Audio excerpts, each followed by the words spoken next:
नमस्ते दोस्तों, मैं एस्ट्रो ज्योति आज की बात में आप सबका स्वागत करती हूँ। आइए आज की बात कर लेते हैं।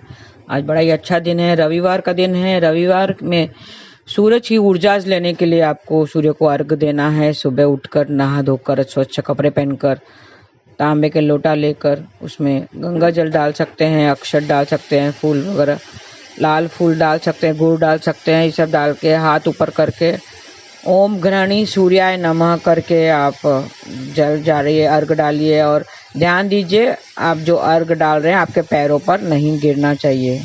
तो ऐसा कीजिए, दिन व्यतीत कीजिए। और आज से वास्तु की बात से शुरू करती हूँ, फिर आज की खास बात और कृष्ण कथा में थोड़े से ज्ञान की बातें कर लेंगे। अंत तक बने रहिए और लाभ उठाइए।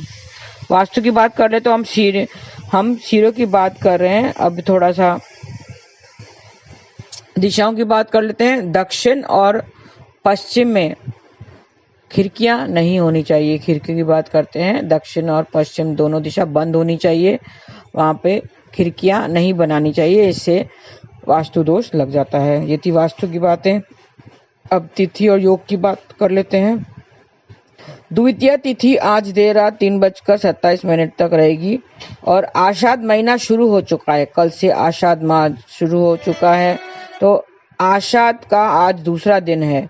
आषाढ़ हिंदी कैलेंडर का चौथा महीना है।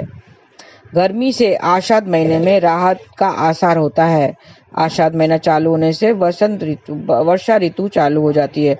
पूर्णिमा को चंद्रमा की नक्षत्र स्थिति के अनुसार उस माह का नाम रखा जाता है। जब पूर्णिमा तिथि को चंद्रमा जिस नक्षत्र में होता है उस नक्षत्र के अनुसार हम महीने का नाम रखा जाता है। जैसे आषाढ़ नाम भी पूर्वा आषाढ़ और उत्तरा आषाढ़ नक्षत्र पर आधारित है।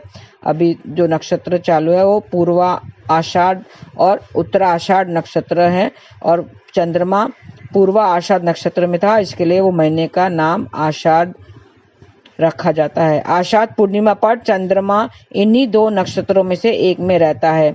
आषाढ़ महीने की उदया तिथि पूर्णिमा पर उत्तरा आषाढ़ नक्षत्र रहेगा। इसी महीने में ही वर्षा ऋतु की शुरुआत होती है। आज दोपहर 2:26 तक ब्रह्म योग रहेगा। शांतिदायक कार्य करने के लिए ब्रह्म योग उत्तम है, अति उत्तम है। आज शाम 5:04 तक पूर्वा आषाढ़ नक्षत्र रहेगा। पूर्वा आषाढ़ 20वां नक्षत्र है। इसका स्वामी शुक्राचार्य है और इसका संबंध जल वेतस के पेड़ से बताया गया है। तो आज के दिन जल की भी उपासना करनी है। आज इस नक्षत्र में जल की उपासना करनी है। आज जल को व्यर्थ उपयोग से वरुण देव का दोष लगता है, तो वरुण देव जल के देवता हैं, तो जल आज व्यर्थ नहीं कीजिए। आपका अगर नल वगैरह टपक रहा है ये वो, तो आपको वरुण दोष लग सकता है, तो इसलिए आप वो ठीक करवाइए। जल को व्यर्थ मत गवाएं आज के दिन। इस नक्षत्र की राशि धनु है और इसका संबंध जल वेतस के यानी केन के पेड़ से बताया गया है।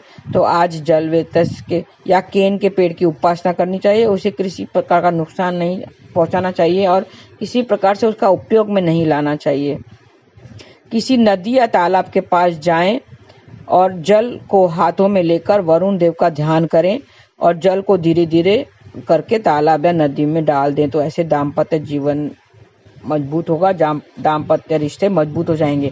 अगर आप किसी नदी में नहीं जा सकें, नदी या तालाब पास में नहीं जा सकें, तो घर पर ही आप नल पर आप ऐसा कर सकते हैं। नीले रंग का फूल किसी गंदे नाले में बहाने से परेशानियों से मुक्ति मिलेगी। ये उपाय अगले पूर्वा आषाढ़ नक्षत्र तक करना है, परेशानियों से मुक्ति मिलेगी। अगला पूर्वा आषाढ़ नक्षत्र 20 जुलाई को पड़ेगा। आज जल वेतस यानी केन के पेड़ को नमस्कार करना चाहिए।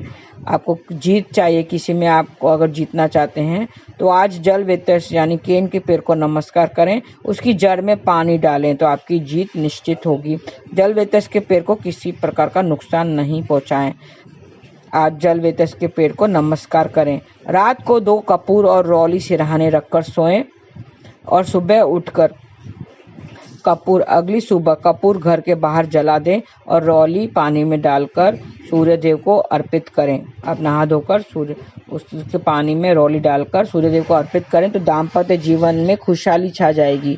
शिलाजीत सामने रखकर 24 बार गायत्री मंत्र का जाप करना है। गायत्री मंत्र जाप करने से आपका मान सम्मान बढ़ेगा। और शिलाजीत को लेकर 42 दिनों तक आपको सेवन करें, वो शिलाजीत से सेवन करें। और आज सूर्य का मंत्र जाप करना है, ओम राम रीम रोम सह सूर्याय नमः। ऐसा करेंगे तो पिता की आर्थिक सहयोग मिलेगा। सूर्य पिता का कारक होता है, तो पिता से सहयोग पाने के लिए आपको आज सूर्य देव का मंत्र जाप करना है। ओम घृणी सूर्याय नमः, ये 108 बार जाप करने से आपकी सेहत बेहतर हो जाएगी। ओम घृणी सूर्याय नमः, ऐसा ये मंत्र जाप करें।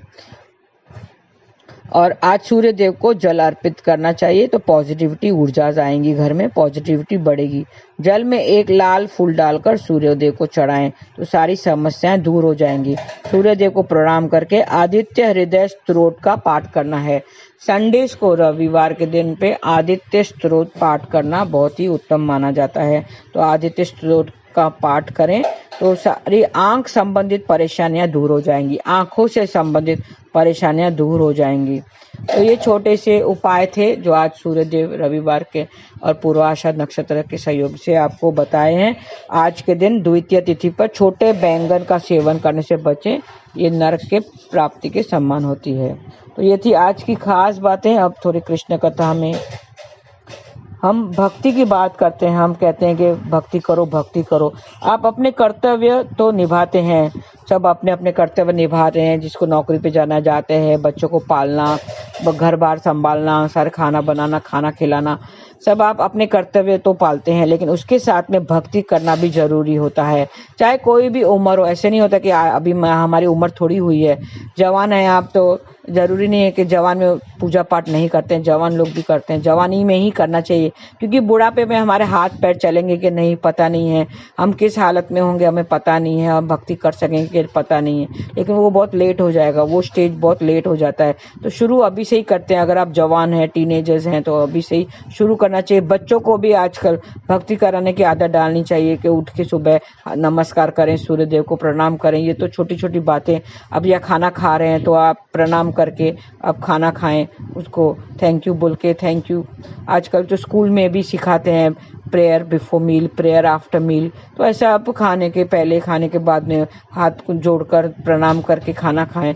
ये छोटी छोटी बातें हैं, भक्ति से कनेक्ट करते हैं हमको। तो चाहे बचपन हो, जवानी हो या बुढ़ापा हो, तो हमें भक्ति करने चाहिए। भक्ति के 9 सीढ़ियां बताई गई हैं, 9 स्टेप्स बताए गए हैं, उसको नवधा भक्ति कहते हैं। उसे नवधा भक्ति कहते हैं, मतलब 9 स्टेप्स होते हैं। उनमें से पहला है श्रवणम, कीर्तनम और स्मरणम। पहला है श्रवणम, दूसरा है कीर्तनम, तीसरा है स्मरणम। मैं इन तीनों की बात चर्चा कर लेते हैं। पहले की चर्चा कर लेते हैं। श्रवणम मतलब सुनना। हमने सुनने से भी हमें बहुत लाभ मिलता है। सिर्फ हमने सुन लिया, कृष्ण कथा सुन लिया, ध्यान पूर्वक सुन लिया, उससे भी बहुत लाभ मिलता है। और दूसरा है कीर्ति गाना। कीर्तन मतलब भगवान की कीर्ति गाना, गुणगान करना, कीर्तन वगैरह करना। और तीसरा है स्मरणम मतलब ध्यान करना, ध्यान में बैठना। ये तीनों बहुत ही, ये शुरू के स्टेप्स हैं, पहले 3 स्टेप्स हैं। तो हम पहले लेते हैं श्रवणम, मतलब सुनना। और इससे सबसे बड़ा उदाहरण है राजा परीक्षित महाराज। राजा परीक्षित महाराज ने जिस हिसाब से कथा सुनी, उनको श्राप मिला था कि 7 दिन में उसकी मौत होगी, तो वो 7 दिन उसने कैसे बिताए? भागवत पुराण की कथा सुनी 7 दिन, पूरे 7 दिन कंटिन्यूअस, रोज 24 घंटे, मतलब टोटल 168 168 आवर्स, 168 घंटे उसने टोटल कथा सुनी। बड़े ध्यान से सुनी, न पानी पिया, न भोजन खाया, बस भागवत कथा सुनी। तो ये भक्ति का बड़ा पहला जो स्टेप्स है श्रवणम, उसका बड़ा अच्छा उदाहरण है। भक्ति के पहले चरण पर ही उसने, राजा परीक्षित का भला हो गया था। भक्ति का पहला चरण ही उसने पूरा किया था, तो उसका भला हो गया, उसको मोक्ष मिल गया। आप भी स्मरण करते हैं, आप भी श्रवणम करते हैं, कृष्ण कथा सुनते हैं, अभी भी सुन रहे हैं। कृष्ण कथा सुनते रहना चाहिए। हर जो भी कथा कहीं पे भी चलती हो, भागवत कथा हो, गीता हो, कृष्ण कथा हो, सुनते रहना चाहिए, तो आपका भी भला हो जाएगा। आपको ये सुनना, कीर्तन करना, स्मरण करना, ये कभी भी व्यर्थ नहीं जाएगा। आपका थोड़ा सा ये सुनना भी आपका व्यर्थ नहीं जाएगा, आपको फल जरूर मिलेगा उसका। आपने एक दिन में एक बार भी राम कर दिया, राम कैसा नाम उच्चारण किया, खाली उच्चारण नाम का जाप किया ऐसा, तभी भी आपको फल जरूर मिलेगा, थोड़ा ही सही, लेकिन आपको फल जरूर मिलेगा, वो व्यर्थ नहीं जाएगा। आपने दिन में भी एक भी बार आपको राम ऐसे कह दिया तो भी आपको उसका बहुत सारा फल मिलेगा। किसी ने थोड़ी भी भक्ति की तो भी उसका व्यर्थ नहीं जाएगा, व्यर्थ नहीं जाएगा आपका। आपको कहते हैं कि 16 माला करनी चाहिए। एक माला में 108 मनके होते हैं, मन मोती होते हैं। 108 बार नाम जाप करते हैं हम, 108 बार नाम जाप करते हैं। और टोटल हम जो नाम जाप करते हैं, जो महामंत्र का जाप करते हैं, वो 1728 बार, 1728 बार हम ईश्वर का नाम लेते हैं सिर्फ 10 मिनट में। एक माला 10 मिनट लगता है, 8 से 10 मिनट लगता है एक माला करने में। और हम 10 मिनट तक अगर एक माला करें, हम बोलेंगे बस एक ही माला किया है। हाँ, एक माला करने से भी, एक माला मतलब 108 मनके होते हैं, मतलब 108 बार नाम करना। और हम जो महामंत्र हम करते हैं उसमें 16 शब्द होते हैं, 16 बार आप भगवान का नाम लेते हैं। कैसे?